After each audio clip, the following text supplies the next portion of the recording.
hope you're having an amazing day whenever you're watching this video.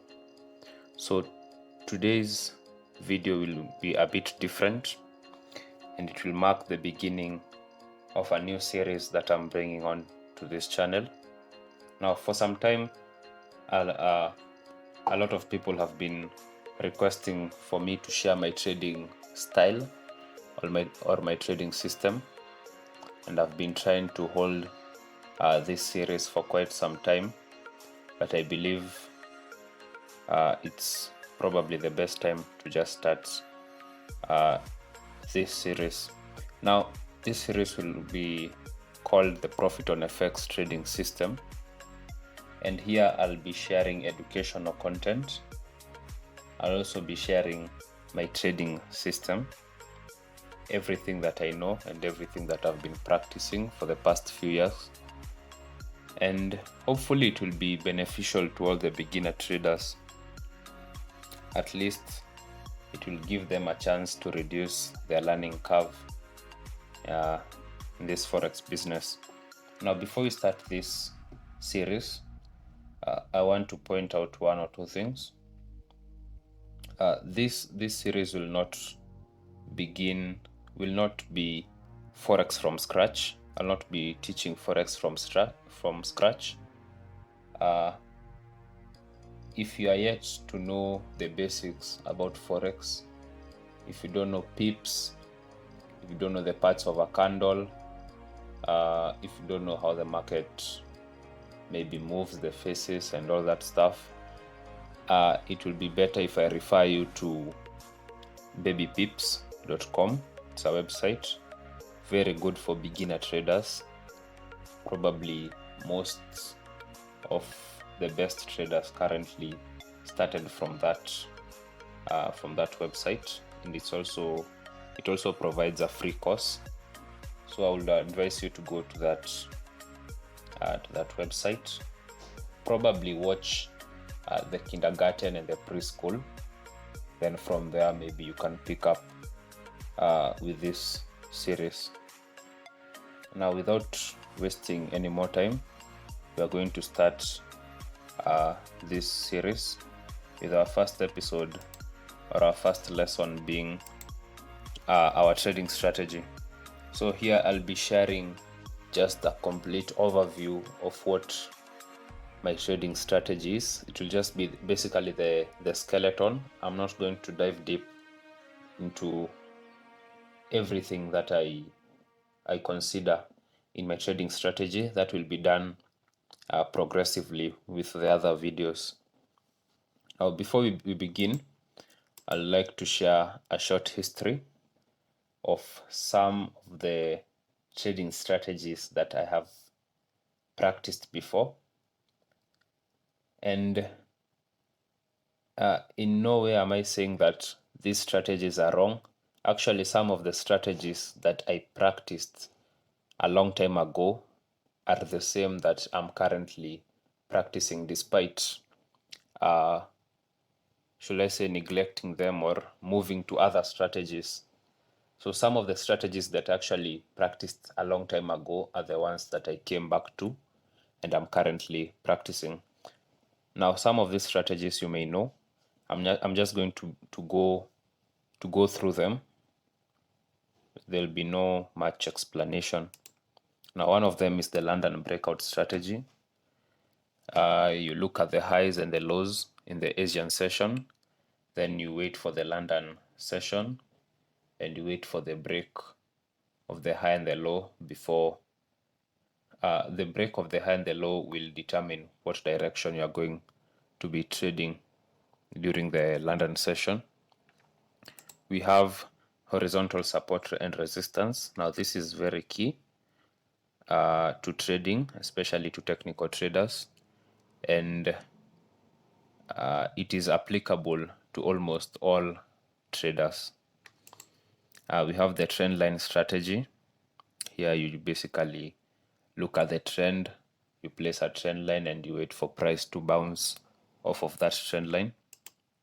We have the break and retest. We have using the currency strength meter. So I did try using the currency strength meter. However, I realized it works best on people who scalp the market, and I'm not a scalper in Forex market. So it did not suit me well, and also some of the information or the data that I was getting from strength meter was historical data, because you got to know that a currency is strong after it has already moved. So by the time you're entering into the market, there's no more momentum. We have sentiment trading. Sentiment trading is it's a way to know what percentage of people are long or short, what percentage of people are buying or selling a certain currency pair. So based on that data, and based on your strategy, you are going to be looking to either join the crowd or you go against the crowd. In a situation where you are suspecting there'll be market manipulation, it will be better to go against what most retail traders are doing. One of the websites to actually have a look about this sentiment is a website called IG Client, if I'm not wrong. Then you go to sentiments, then you'll get to see a percentage of people who are buying or selling some of these major currency pairs. We have trading psychological levels. Now here you have to predict psychological levels which you suspect there are a lot of buy orders or sell orders that have been placed, especially by big institutional or big banks in the market. So once we hit such levels, we often see a reversal in the market. Yeah, and it's usually a specific level. So you may find a level like 2.0000. It's rare to find a psychological level that is maybe like something like 1.2375. It is usually a fixed number. Yeah. So moving on. So we have trading news, also called as fundamental trading. Here you get in or out of trades based on the news that are being released from major from you get in based on major news that are happening in in some countries. So some of the fundamental news or the major news that affect the market are the NFP. The NFP happens on the first Friday of every month, and there are some people who have majored on trading the NFP. Some of them only trade once per month, and they only trade during the NFP. Now, for my case, I realized I was not able to get this news on time. So most of the time, I was almost or always late getting into the market. We have trading market gaps. Now, this is not actually a trading strategy or trading style. This is what I thought was possible, and let me just explain it. Maybe I'll save some of you a lot of time when you get such an idea. Now, when there are market gaps mainly happen during weekends, when the market closes on Friday and it opens on Monday, where I am. It depends on where you are. Now, for some reason, I thought that it was possible to trade those market gaps. So what I mean, I thought that maybe if you entered a trade on Friday and you placed a stop loss somewhere somewhere close maybe to the entry price, and the market gaps and went below your stop loss, my thoughts were your broker will be able to close the trade during the weekend and maybe when market opens, even though the price is way below where your stop loss was, you'll just get the same you'll get the anticipated probably loss that you are targeting. And on the other hand, I can't really remember on the part of the take profit on how it worked. Also, I thought that you can place, when you place a pending order on Friday and the market gaps were above, your broker will be able to fill you in during the weekend and open the trade during the weekend. However, I was very wrong. Actually, market gaps are extremely dangerous to trade, or market gaps are dangerous to your trading actually, because even if your stop loss is at a point is probably 10 pips below. For example, we are saying that you are buying and your stop loss is 10 pips below. When the market opens on Sunday or Monday and it opens 30 pips below, you'll actually get the 30 pips loss, even though you had a stop loss placed 10 pips away from the entry. You'll have to incur the 30 pip loss. So I realized that, and it was not a good idea in the end. So we have trading signals. So this is where you rely on other traders on their signals, which I don't advocate for.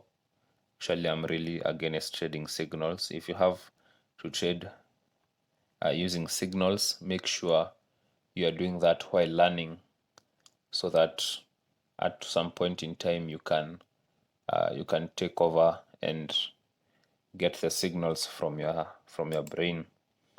Now, using indicators, I also trade using indicators, which is not good, which is not bad, and also not good depending on how you're using it.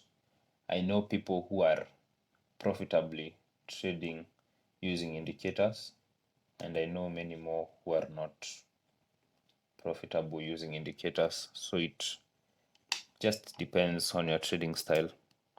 We have hedging strategy.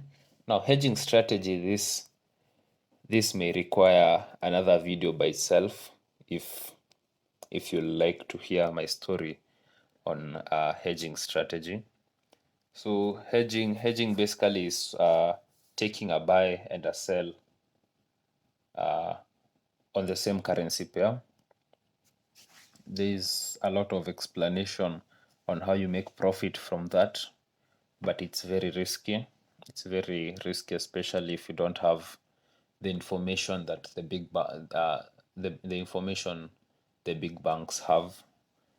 It can be very risky. Of course, there's another form of hedging which is more complex. For example, we have, let's say, we have Euro USD, we have Euro USD, we have USD CHF, and you have Euro CHF. So this is it. So in a situation where you are buying Euro Swiss franc, you're selling Euro US dollar, and you're selling USD Swiss franc, it basically means that you have hedged these three positions. This is why Euro Swiss franc, when you buy Euro Swiss franc, you are buying Euro and you're selling Swiss franc. So here, let's put a small text. Sorry. So you're buying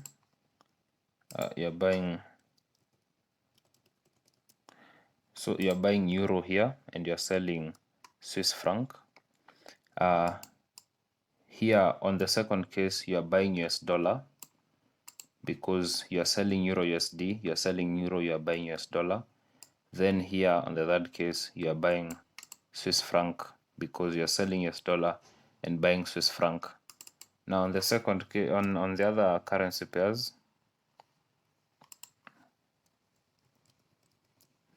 Now here, when you buy euro Swiss franc, you are buying euro, selling Swiss franc. Second case, you are selling euro, and the third case, you are selling US dollar. Now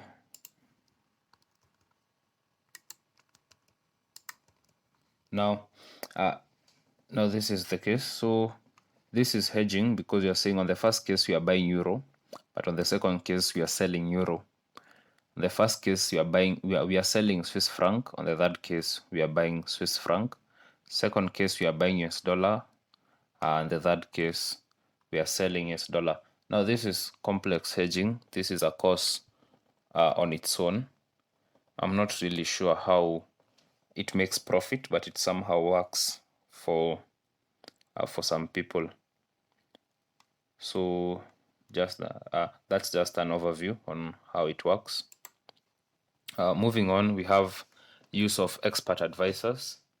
This is also another story on its own. I have tried using expert advisors. Actually, I have learned coding EAs, and I can create an EA on my own from scratch. Actually, I have a few EAs, with my best one running at my profit or my growth curve is just consolidating, showing no progress, but at least it's not making consistent losses. I have created a few EAs which have not worked, at least for me, and maybe, just maybe, you can get, though I strongly disapprove when people go buying expert advisors just blindly, because from my experience coding EAs, I know that I can code an EA to show you what I want you to see. I can code an EA that in theory makes profit, but in actual sense it does not make profit. So there are very many ways to manipulate people who buy EAs, and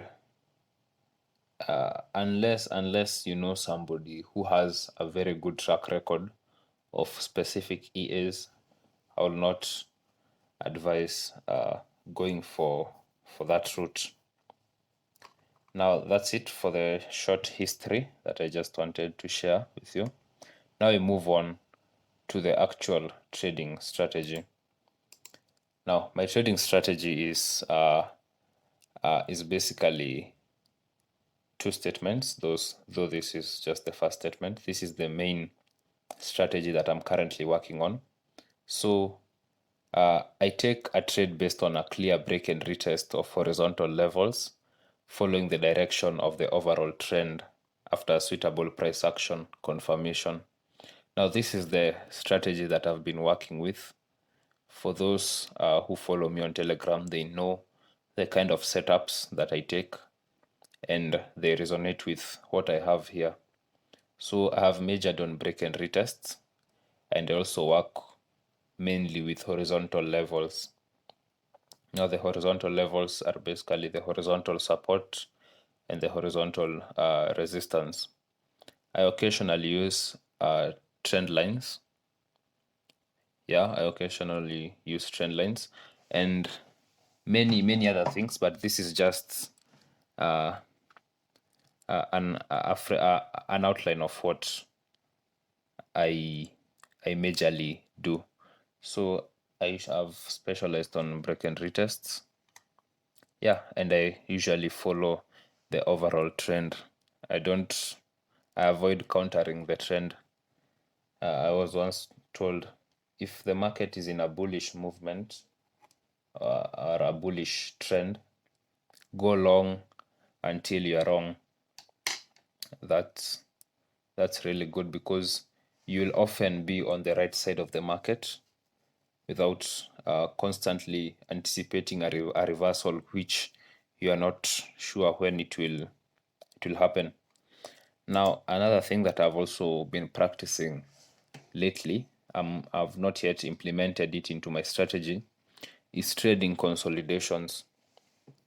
So I've been collecting data for the past probably few months, and the track record actually is better than I expected. It happens to have a better win ratio even than the break and retests, and I'm hoping to be implementing it soon to my trading strategy. So when maybe we are in a bullish movement or a bullish trend, then a consolidation happens. Let me just a second. So let's say we are in a bullish move, then we have a consolidation before we continue. Now during this consolidation, once we've had the first and the second touch, I usually prefer getting in on the third touch. Now for instance, for me this will be a good area to take my buy position after I've confirmed that we have entered into a consolidation phase. I will take buys from here. I also know that we have two touches up here, so some may consider taking sells here. However, I prefer moving with the overall trend in the market. So for me, this will be the best area to take my buy position. Also, I also have to consider this move here. As long as this move is not extremely bearish, this setup will still remain valid. But if this move to this level here is or is showing a lot of bearish momentum, it may be a bit risky to take buys just off of a rejection off of this area. So in such a case, I prefer probably seeing a double bottom forming here before going long. If this movement here, this bearish move here, is very impulsive, I will prefer seeing at least a double bottom before going long. So that's what I'm trying to test out. Yeah, and it's pretty good. Probably when I implement it into my strategy, I'll be able to share with you. So in simple terms, or in simple term, which is much easier to understand, this is my strategy, this is what I look for, and this is how I trade. Now let me show you. Now let me dive into a bit of details. Now break and retest, we have two situations here. We have an uptrend and a downtrend. Let's focus on the uptrend. The downtrend is just the reversal of what I'll be explaining here. So during an uptrend, we see price is trying to break this resistance level here. We see a breakout. I don't trade the breakout. I usually wait for the retest of that horizontal level, which was acting as resistance and now is acting as support. So during the retest, I wait for the retest, then I look for confirmation at around this area. I'll be explaining a confirmation in a few, what I mean by confirmation. So I'll be waiting for confirmation here before going long.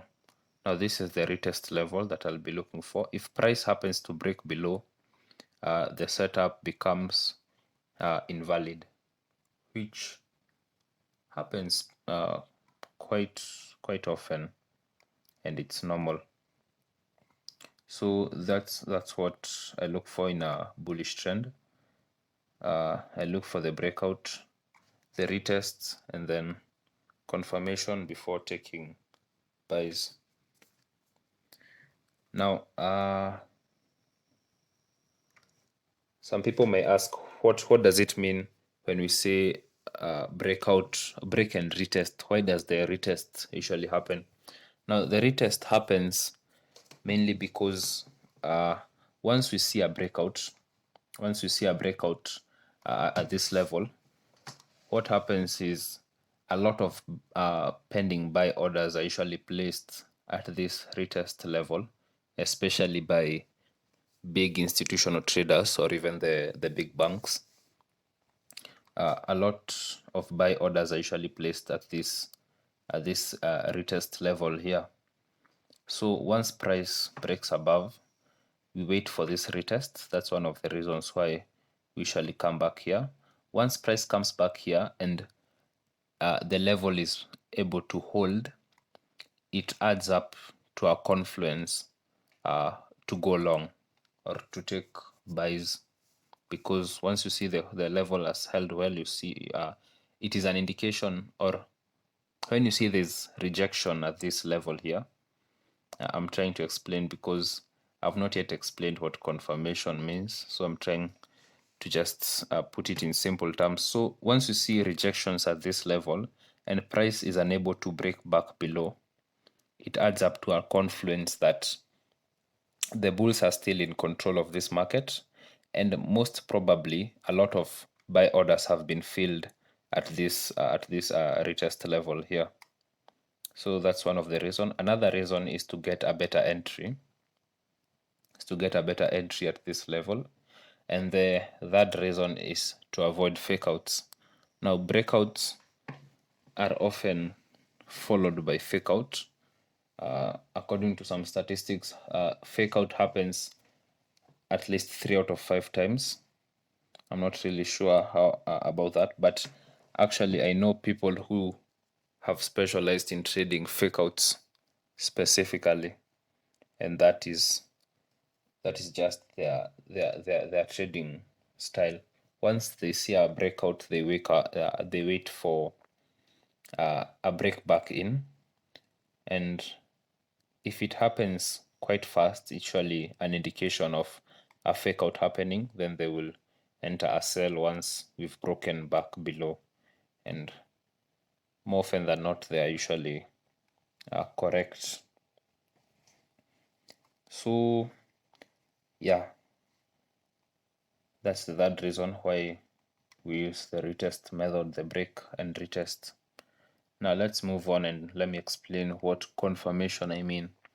Now, confirmations, I have 3 of them. So pin bars.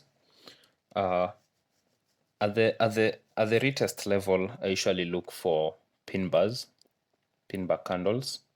Again, if you don't know about these types of candles, I'll again refer you to baby pips. Now, for example, we are in a bullish trend and we have a breakout. Now, during the retest, at the retest level, I'll be looking for signs of rejection. One of the signs of rejection at the retest level in a bullish trend is a bullish pin bar.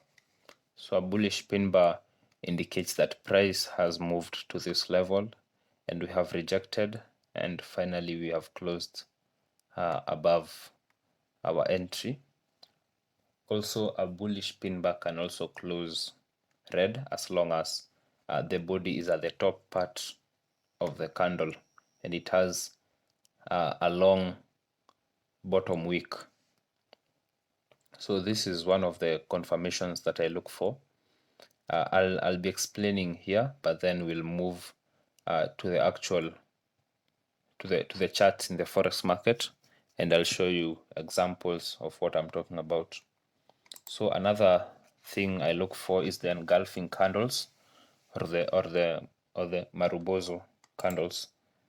Don't be scared of the Marubozu term. It's pretty simple.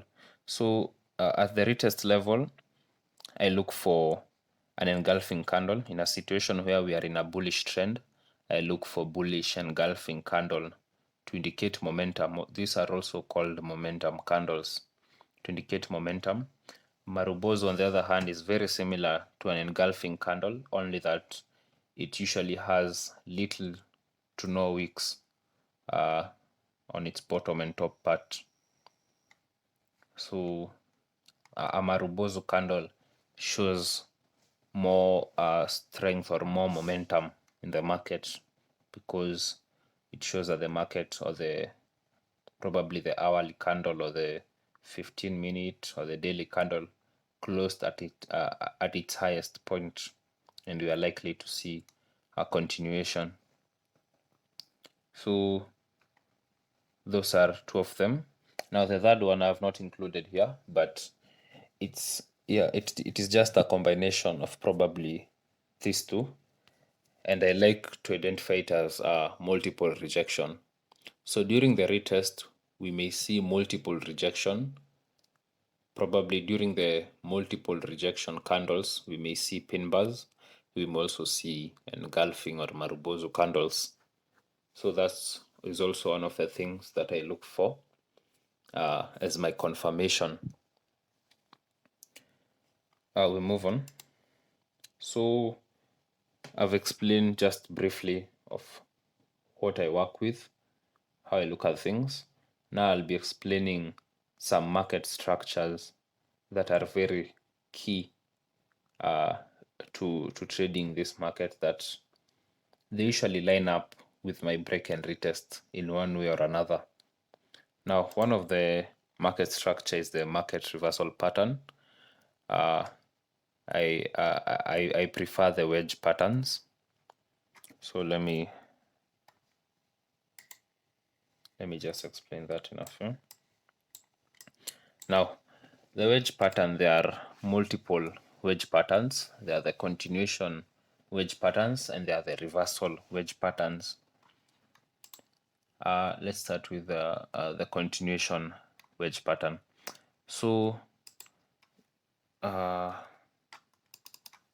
just a minute.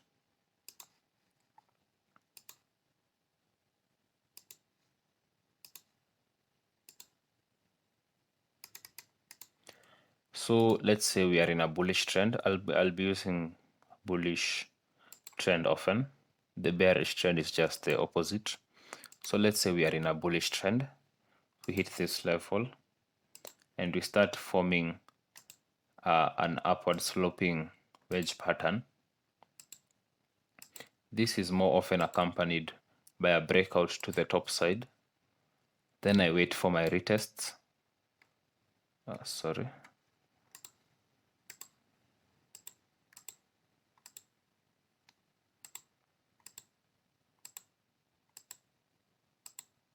So usually accompanied by a break to the top side, followed by a retest, that after which I look for a confirmation candle at around this level here. So at this level, I look for bullish pin bar or a bullish engulfing candle or multiple rejections at this level before I go long. So that's what I call my confirmation to go long. More often than not, I prefer the engulfing candles because they show there is bullish momentum in this market, and it's usually much safer to get in on that. Another way this bullish continuation can happen is when,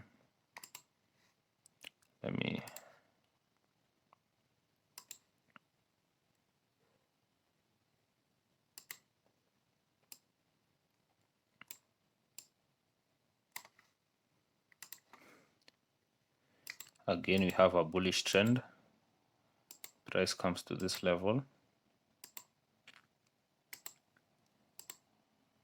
and we have a downward sloping with a flat base. So in this case, we'll also see a break above. I'll be waiting for retest and then continuation. Now the retest can happen either on the trend line or based off of this previous high that was here.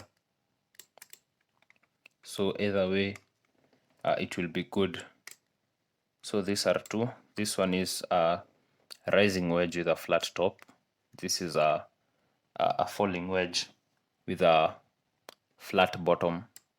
Now let's have a look at now the reversal wedge patterns. Now reversal wedge pattern.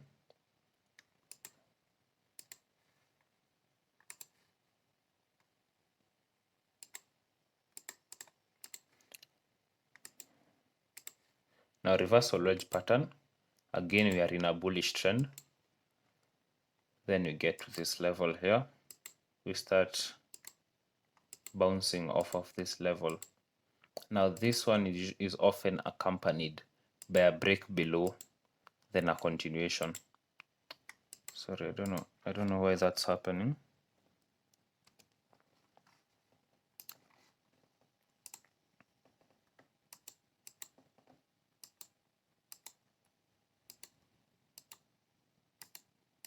So usually accompanied by a break below, then a continuation to the downside. So let me explain what's happening here. Now we have a bullish trend. We reach to this level. Price is really struggling to make new higher highs. This is not a correction, unlike in these other cases. This movement here, we are still making higher highs, but price is really struggling. So this gives us a clue of what's happening. And what is happening is that bullish momentum is depleting. So there's a loss in bullish momentum. So the bulls are really struggling to continue moving price to the upside. So in such a case, we usually see a very strong bearish breakout. This pattern was formed sometime, I believe, on the daily time frame on Bitcoin. I'll have a look at that, then I'll share with you if I find it. This is when you see a rising wedge pattern. All of it is just rising, but it is rising at a decreasing rate. Usually an indication of loss in bullish momentum or bullish pressure. So it is usually accompanied, not always, but usually or oftenly accompanied by a break of that level. Then in my case, or in our case, I'll be looking for a retest of that level, or probably a level around here, then confirmation at the retest level before going short. However, I don't usually go for reversal for reversal during the early stages, because it's really difficult to predict whether it is really happening or it's just faking out. So those are some of the patterns. Now the reversal is just if you want to look for a bearish market, you just reverse all of this. So that's the wedge patterns. Very, very important. Here is an example of a reversal wedge pattern formation in the actual market. Now we are in Euro US dollar on the 4-hour time frame at around 7th December 2020 to around January 5th 2021. Now here we have a reversal wedge pattern formation. When we zoom out, let's zoom out a bit, we can see that we are in an uptrend. We are in a bullish phase. So in this case, a reversal wedge pattern formation may indicate a change in the direction of the overall trend, probably for the short term or even for the long term. Now we can see after this reversal wedge pattern here, we saw a shift in the direction in the direction of the market, and we started making lower lows and lower highs up to some point around here. Now let me just explain this reversal wedge pattern. You can see we had some bullish momentum. As we approached this level, we saw the bullish momentum depleting. So we were not moving as impulsively as we used to move back here. Then after some time, the bears were no longer in control. The bulls were no longer in control of this market, and the bears took over. After the break, we saw some sort of retest here, or a bit of correction before continuing further down. Now, this correction was actually lining up with that level here. How I've identified this level is this was the previous higher low that created this higher high. If it's a bit difficult for you to identify the levels, it's usually advisable you move to the line chart. Once you move to the line chart, it becomes much easier to see what's happening. Let's start from here. You can say this was the higher low. We created this higher high, then we created this higher low, then we created this higher high, then this higher low, then this higher high, this higher low, this higher high, and then we broke this level here, and then we retested and we saw continuation to the downside for quite some time. Yeah, so that's just a basic example of a reversal wedge pattern. Now here is an example of a continuation wedge pattern. Here we are on New Zealand US dollar. We can see price has started to pick up momentum from here. We have started creating higher highs and higher lows. So with that information, we identify that we are in a bullish phase of the market. Now here, after this bullish rally here, we saw the correction happening. This correction happened in the form of in the form of a falling wedge pattern with a flat base, which, as I've explained, is a continuation wedge pattern. So once we see this wedge pattern, we start looking for continuation to the overall direction of the market, which is bullish.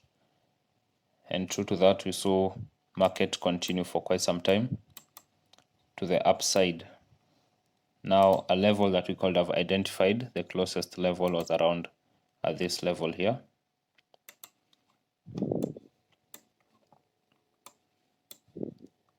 This level here. Now we saw price was unable to break this level for some time before we eventually broke.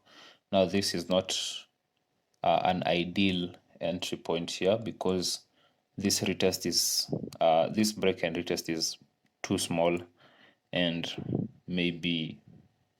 it has a highly chance of being a fake out.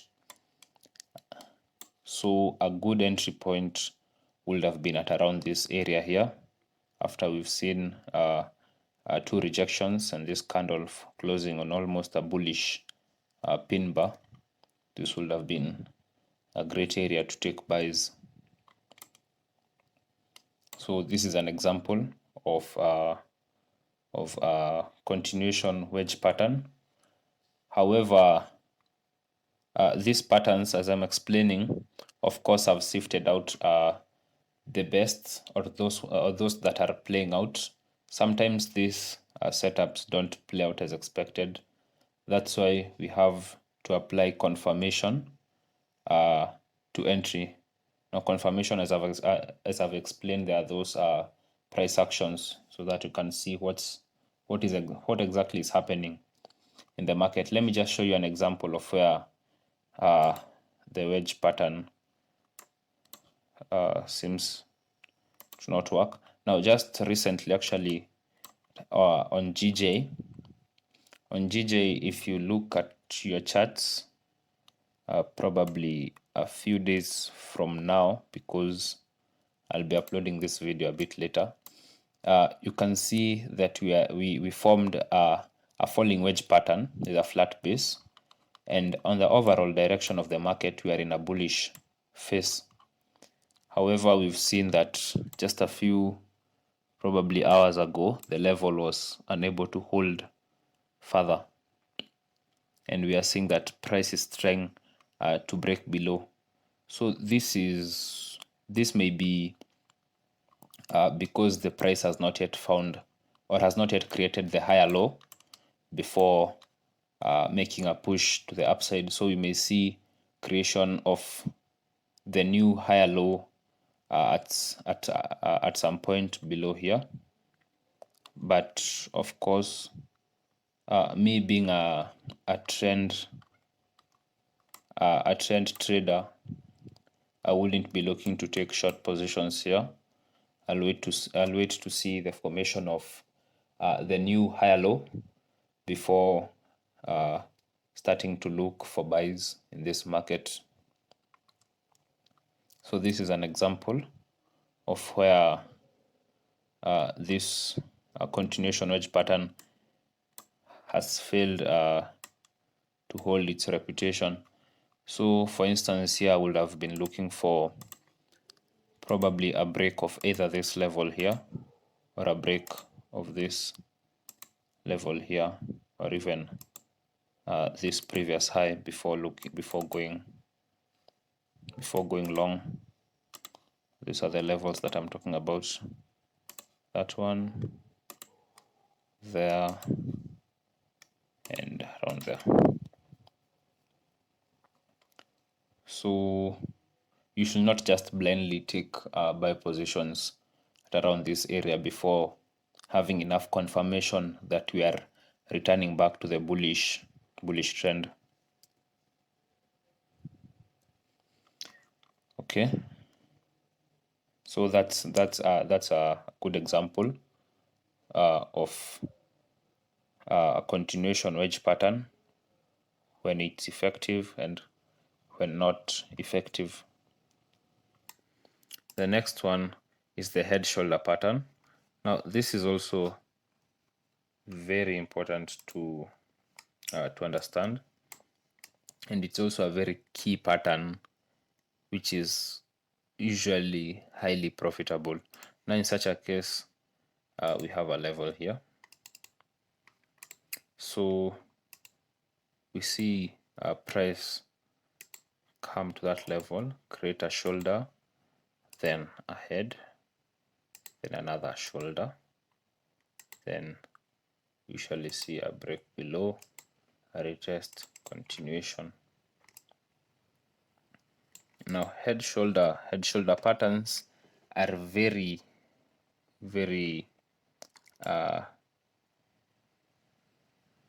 they're usually very good to trade. However, for some reason, because very many people are usually able to identify this pattern if it forms up perfectly, there's usually a lot of manipulation happening at this neckline here. This is what we call the neckline. So during this retest, there's usually a lot of manipulation happening here, and more often you'll see stop loss hands happening here. So what I learned recently is this level here.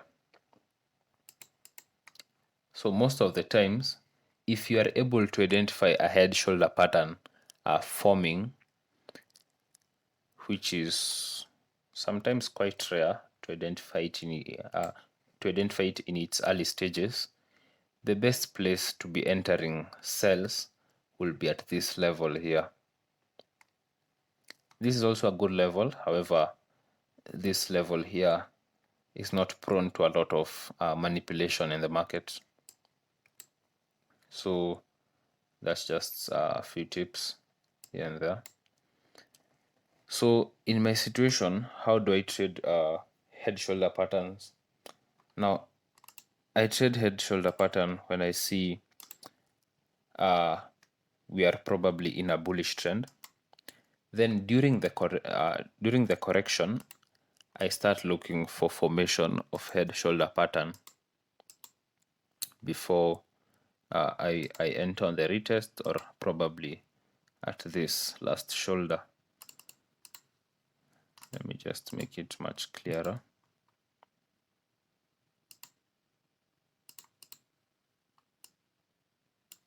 So here we were in a bullish trend. We saw market starting to correct, which is normal for all markets. after an impulsive bullish movement, you usually see a correction happening. Now, once the correction has started, you see there's formation of the first shoulder. This is not usually identifiable in its early stages, but then you see the head shoulder forming, and finally the last shoulder forming. Now, if you're able to identify in its early stages, you may be taking buys at this level here after confirmation, or you can also wait for the break of this neckline. Then you'll be taking buys from there after the confirmation.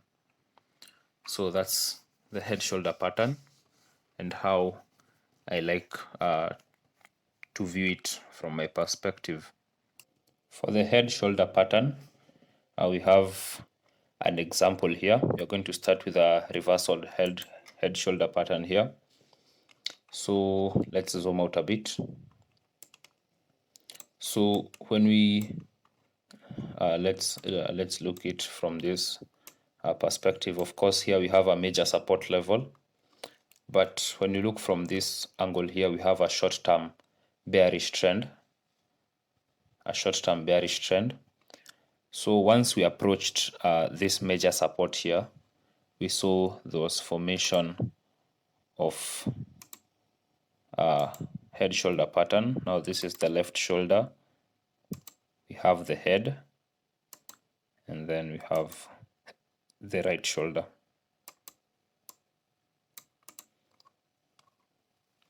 So this is how it's looking for the here we are talking about the reversal head shoulder pattern. So we had a short-term bearish trend. We approached our major support, formation of head shoulder pattern, and then we broke above. Now when you move to the 1 hour time frame,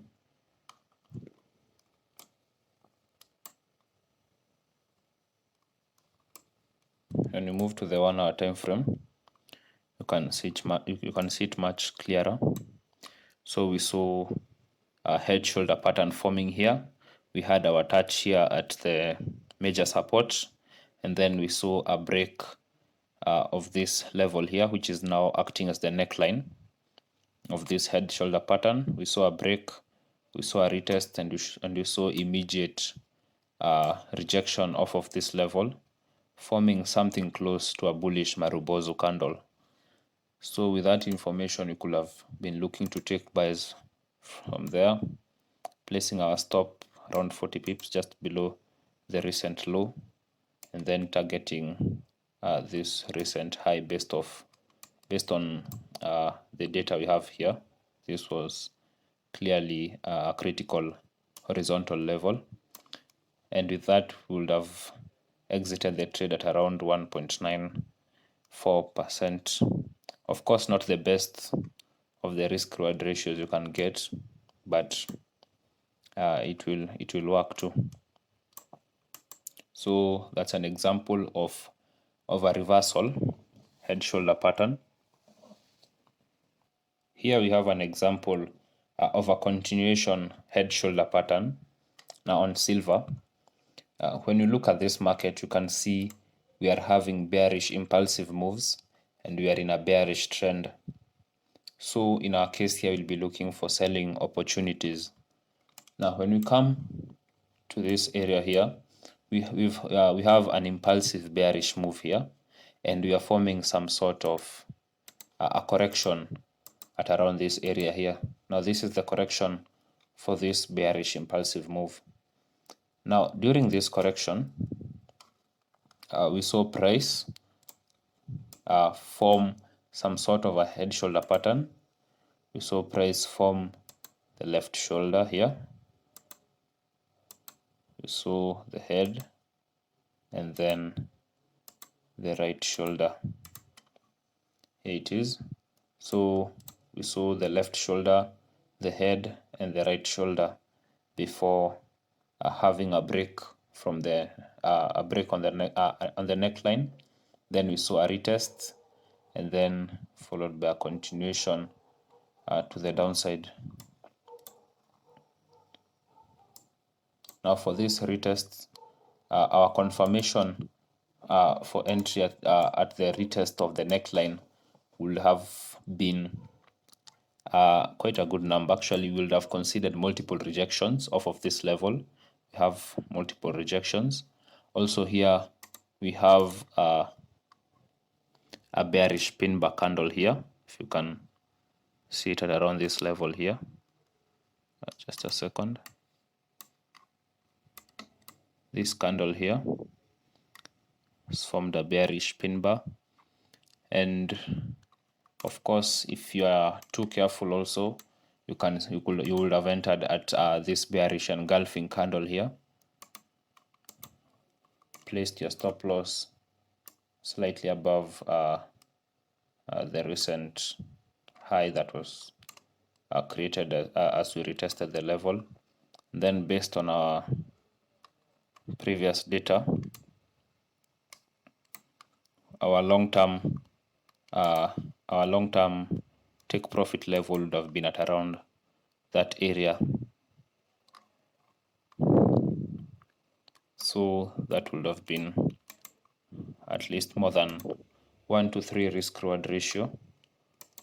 Yeah, it will have been a good trade.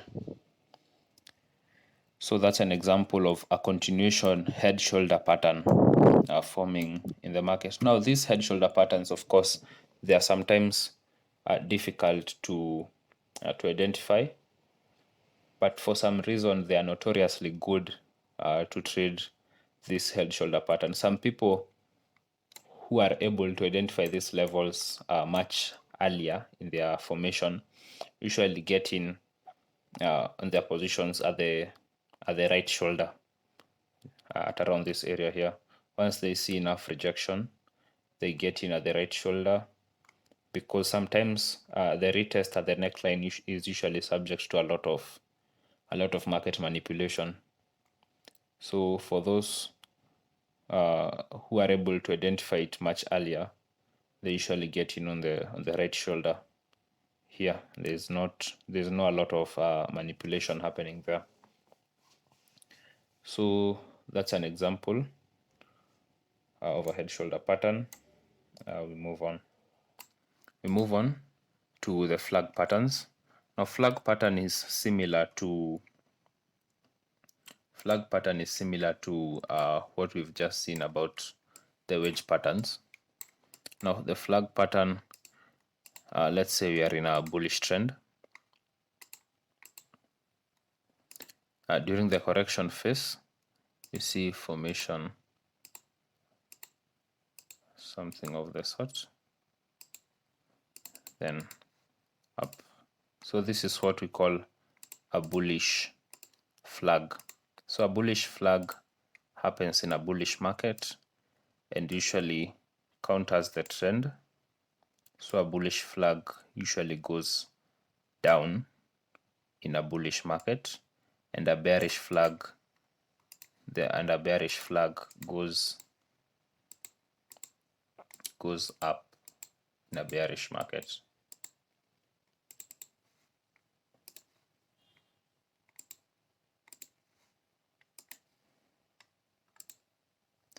Now this is the bullish flag, this is a bearish flag. Now based on my experience on how this bearish flag works, it works best, or I've been able to identify it much easier on a specific currency pair known as USD Canadian dollar, USD CAD. For some weird reason, that this is mostly the pattern that I'm able to identify when I just look at USD CAD, and for some reason it's very effective specifically on USD CAD. Now that's just my opinion, but maybe you can agree with me when you backtest it on your own. Now USD CAD, not USD CAD, flag patterns, sometimes, not all the times, but sometimes they have a weird finish. Now before we have this continuation, this bullish continuation to the upside, we usually see something. Let me just show you.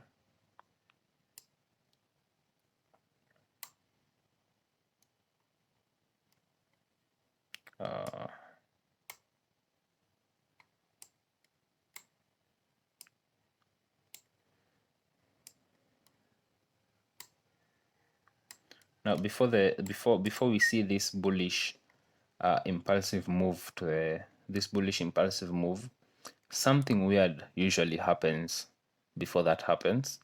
And I have a few friends who trade flag patterns, and this is usually their confirmation. As weird as it may look, this is usually their confirmation. Now, when you have a bullish flag happening, they wait for break below the trend line, which usually happens as a fake out. Considering USD CAD, which they mostly trade, is a major currency pair and is subject to quite a number of manipulation, especially by big banks. And also, if you consider that Canadian dollar is mainly affected by the oil prices, they usually a lot of manipulation. So this is some sort of a fake out that they use to enter the market. So once they see the flag pattern has been broken from below and there's an immediate bullish candle breaking back into the flag, they usually place their buy order at that point, something like that. And more often, they usually on the correct side of the market usually see a bullish impulsive move happening. So another tip on trading flags, if you like to specialize on trading flag patterns, maybe you can confirm that. So that's the flag pattern. Now here we have an example of a bullish flag on GBP Swiss franc. We have an example of a bullish flag happening here. Now these are more common to see in the market, so I just picked a random bullish flag just for as an example. Now we have an impulsive bullish move. Now this bullish flag is acting as correction. Once you have confirmation of what's happening of this bullish flag here, we see a price starting to have an impulsive move to the upside, and maybe you can look for confirmation or entry locations on the lower time frame, probably on the 1 hour or even the 15-minute time frame. So this is just a basic example of a bullish flag pattern. Now the bearish flag pattern is just the opposite. We are in a bearish trend. You see flag and then continuation. The flag usually respects some sort of a trend line. Yeah, so that's it for the flag pattern. So those are just primary examples of this pattern, of these market structures. Of course, I have, as I've explained, I have picked those that are playing out. So it is much more important if you practiced it, so that you'll be much efficient in identifying these patterns. You know when they're not working out, you know when they're working out, and sometimes the patterns don't present themselves as perfect as I've explained. So sometimes you see a head shoulder pattern where the left shoulder and the right shoulder don't respect the same level. So it's good to have the knowledge to identify levels, even if the market is not presenting it in a very perfect way.